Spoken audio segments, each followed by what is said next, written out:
Hi అండి, welcome to Radha పరివారం. ఇవాళ నేను కొన్ని నీతి పద్యాలు చెప్తాం అనుకుంటున్నానండి.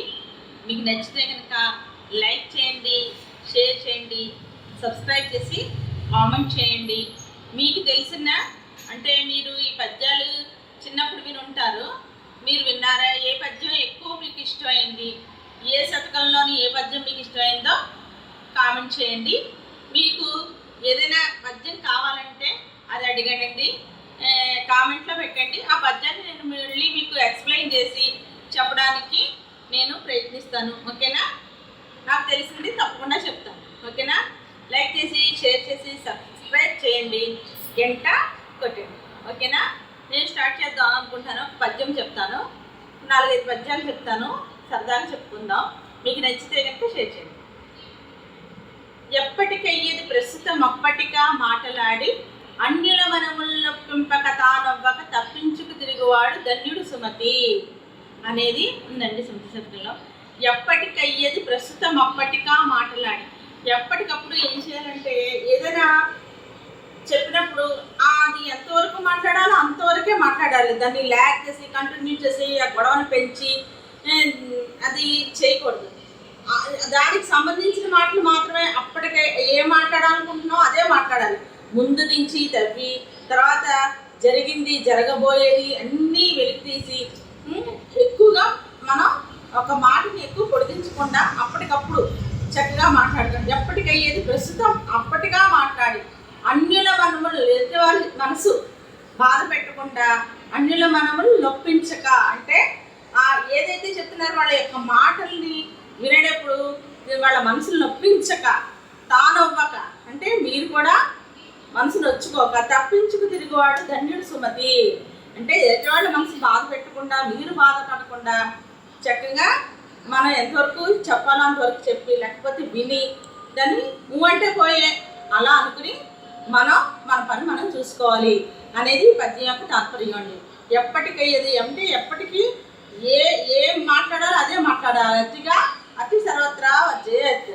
అతిగా అనేది ఎక్కువగా మాట్లాడకూడదు. ఎప్పటికయ్యేది ప్రస్తుతం అప్పటిగా మాట్లాడి అన్యుల మనములను నొప్పింపక తానవ్వక తప్పించుకు తిరుగువాడు ధన్యుడు సుమతి. మా నాన్నగారు ఒకటి చెప్పేవారండి అస్తమాటికి, మా అన్నయ్యకి, మాకు, నెక్స్ట్ మా అక్క చెల్లెళ్ళందరికీ కూడా సరదాగా పద్యం చెప్పేవారు. అదేంటంటే మాటల చేత భూపతులు మన్ననలు ఇచ్చి పురంబులిత్తురు, ఆ మాటలు నేర్వకున్న నూనము అవమానము ప్రాణభంగము అనేవారు. అంటే ఏంటి? అదే మా అన్నయ్యకైతే మా అన్నయ్యకి, మాకైతే మాకు, పిల్లలందరికీ చెప్పారు. అంటే ఎదుటి వాళ్ళతోటి ఏ విధంగా ఎలా మాట్లాడాలి అనేది తెలుసుకోవాలి. మాటలు పూర్వం అండి భూపతులు అంటే ఎవరు? రాజులు. పూర్వం భూపతులు రాజులు మాటల చేత భూపతులు అంటే రాజులు ఏం చేసేవారు? ఆయన పొగిడినా లేదా ఆయనకు నచ్చినట్టు మాట్లాడితే మాటల చేత భూపతులు ఏం చేసేవారు? మన్ననలు ఇచ్చేవారు, చక్కగా గౌరవించేవారు. మన్ననలు ఇచ్చి పురంబులిత్తురు గౌరవం కూడా చేస్తారు. అంటే ఇగో ఈ రాజ్యంలో వాటా నువ్వు తీసుకో, లేకపోతే ఈ రాజ్యభాగం నువ్వు తీసుకో. ఆ మాటలు నెరవకపోతే ఆ రాజుగారికి ఇష్టమైతే రాజ్యాలే ఇస్తారు. అదే రాజుగారికి ఇష్టం లేదనుకోండి ఏం చేస్తారు? నూనము అవమానము ప్రాణభంగము. రాజు తలుచుకుంటే దెబ్బలకు కొరవండి, ఇప్పుడు తీసేయండి, ఇన్ని వేసేయండి అంటారు.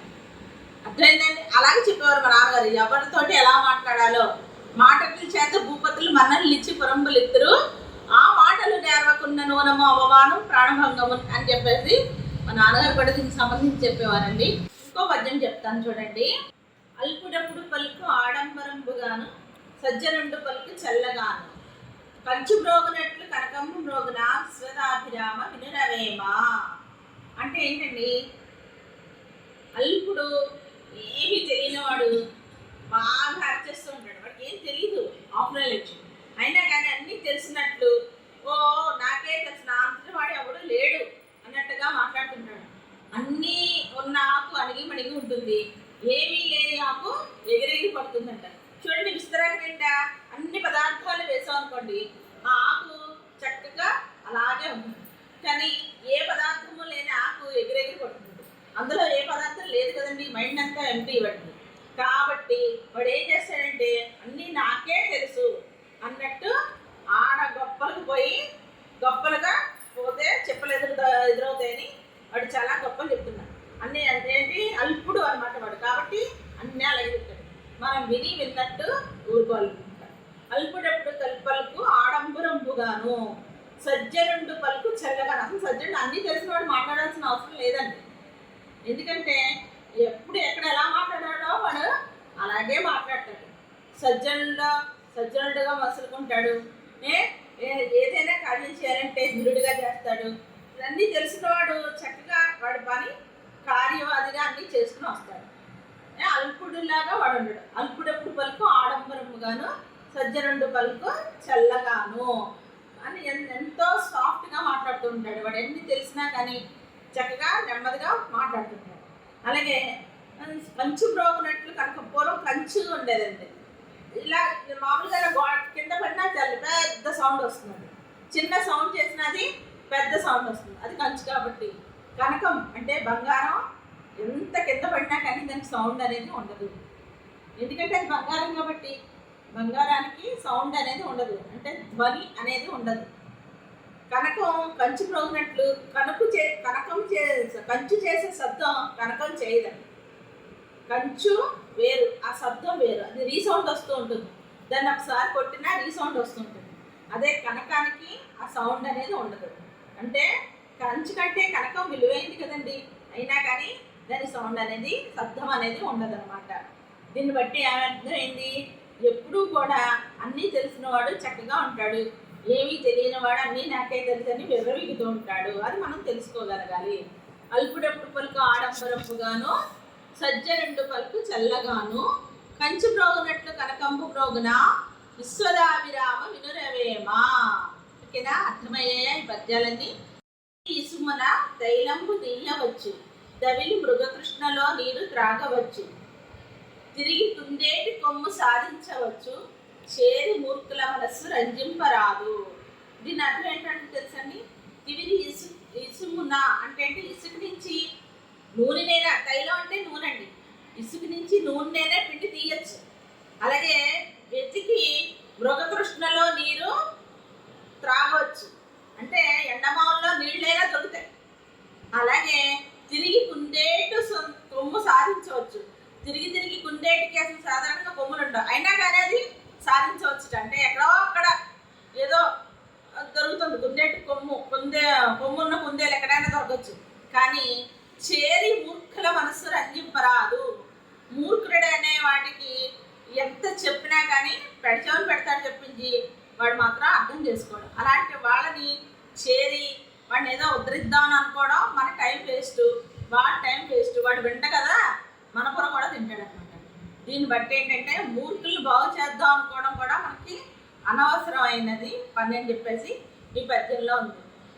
తివిరి ఇసుమున తైలంబు తీయవచ్చు, తవిలి మృగతృష్ణలో నీరు త్రాగవచ్చు, తిరిగి కుందేటి కొమ్ము సాధించవచ్చు, చేరి మూర్ఖుల మనస్సు రంజింపరాదు. అర్థమైందండి ఈ పద్యం యొక్క భావము? నాకు ఈ పద్యం చాలా ఇష్టం. మిగతా ఇప్పుడు ముందు చెప్పినవన్నీ చాలా ఇష్టం. నెక్స్ట్ వీడియోలో మళ్ళీ ఇంకొన్ని పద్యాలు చెప్పుకుందాం. ఈ 3 పద్యాలు మీకు నచ్చినట్టయితే షేర్ చేయండి, సబ్స్క్రైబ్ చేయండి, బెల్ నొక్కండి.